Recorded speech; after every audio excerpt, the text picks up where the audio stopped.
Bismillahirrahmanirrahim. Assalamualaikum warahmatullahi wabarakatuh.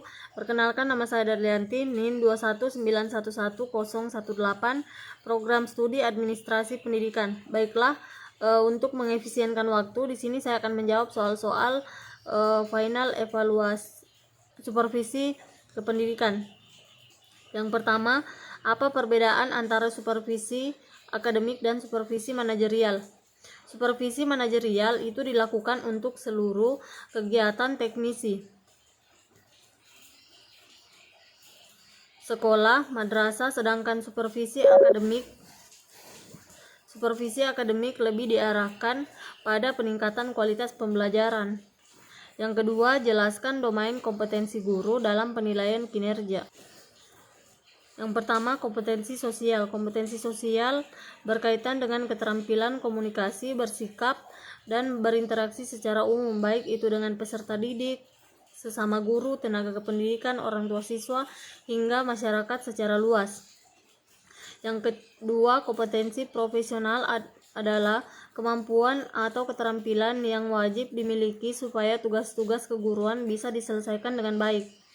Yang ketiga, kompetensi kepribadian.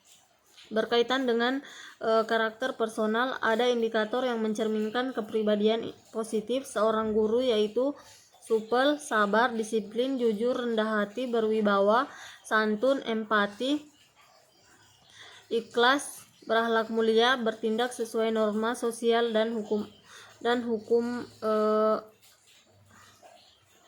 Yang keempat, kompetensi pedagogik. Kompetensi pedagogik adalah kemampuan atau keterampilan guru yang bisa mengelola suatu proses pembelajaran atau interaksi belajar mengajar dengan peserta didik. Yang ketiga, ada proses penilaian kinerja guru, dapat dibagi menjadi beberapa bagian. Yang pertama, persiapan. Tahapan persiapan ini diawali dengan penetapan penilaian. Yang kedua, yaitu pengenalan instrumen dan mekanisme penilaian kinerja guru. Pengenalan instrumen merupakan langkah penting untuk menyiapkan guru agar mampu melalui proses penilaian kerja. Yang ketiga, perencanaan guru tahunan.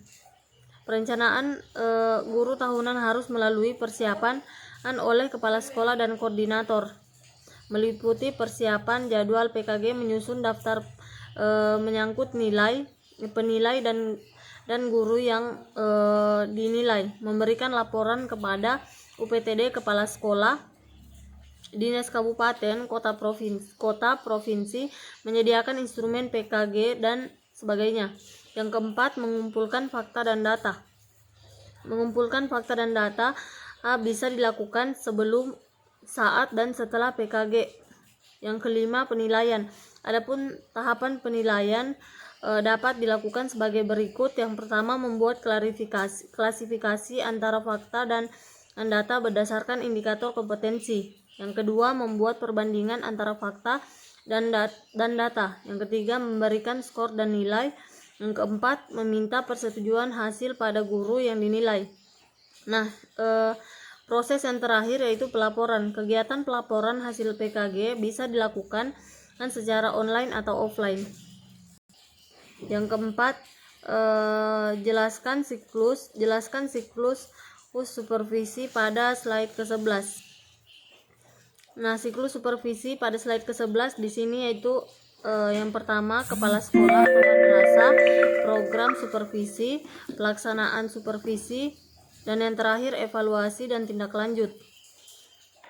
Adapun penjelasannya yaitu untuk kepala sekolah tugasnya yaitu untuk merumuskan, menetapkan, dan mengembangkan visi misi sekolah, merumuskan, menetapkan, dan mengembangkan tujuan sekolah, membuat rencana kerja dan rencana kegiatan dan anggaran sekolah, membuat perencanaan program induksi.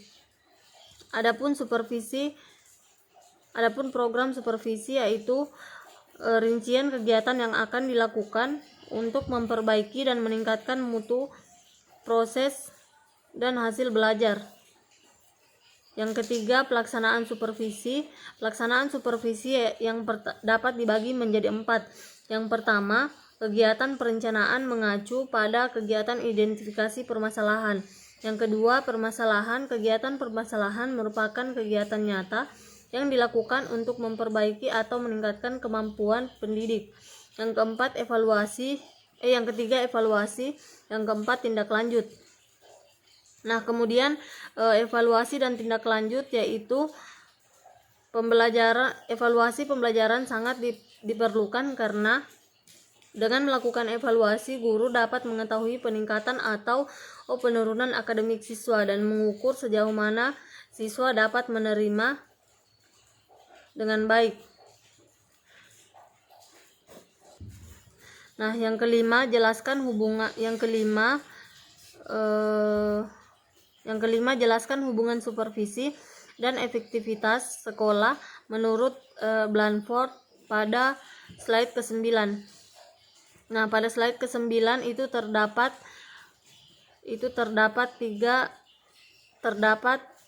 empat unsur hubungan supervisi dan efektivitas sekolah, yaitu yang pertama memiliki pengetahuan, keterampilan dan pengalaman, yang kedua berpikir secara cepat, cerdas dan tanggap, yang ketiga matang emosi, yang keempat terampil berkomunikasi. Baik, mungkin itu saja yang dapat saya sampaikan. Lebih dan kurangnya mohon dimaafkan. Saya akhiri, billahi fisabilil haq fastabiqul khairat. Wassalamualaikum warahmatullahi wabarakatuh.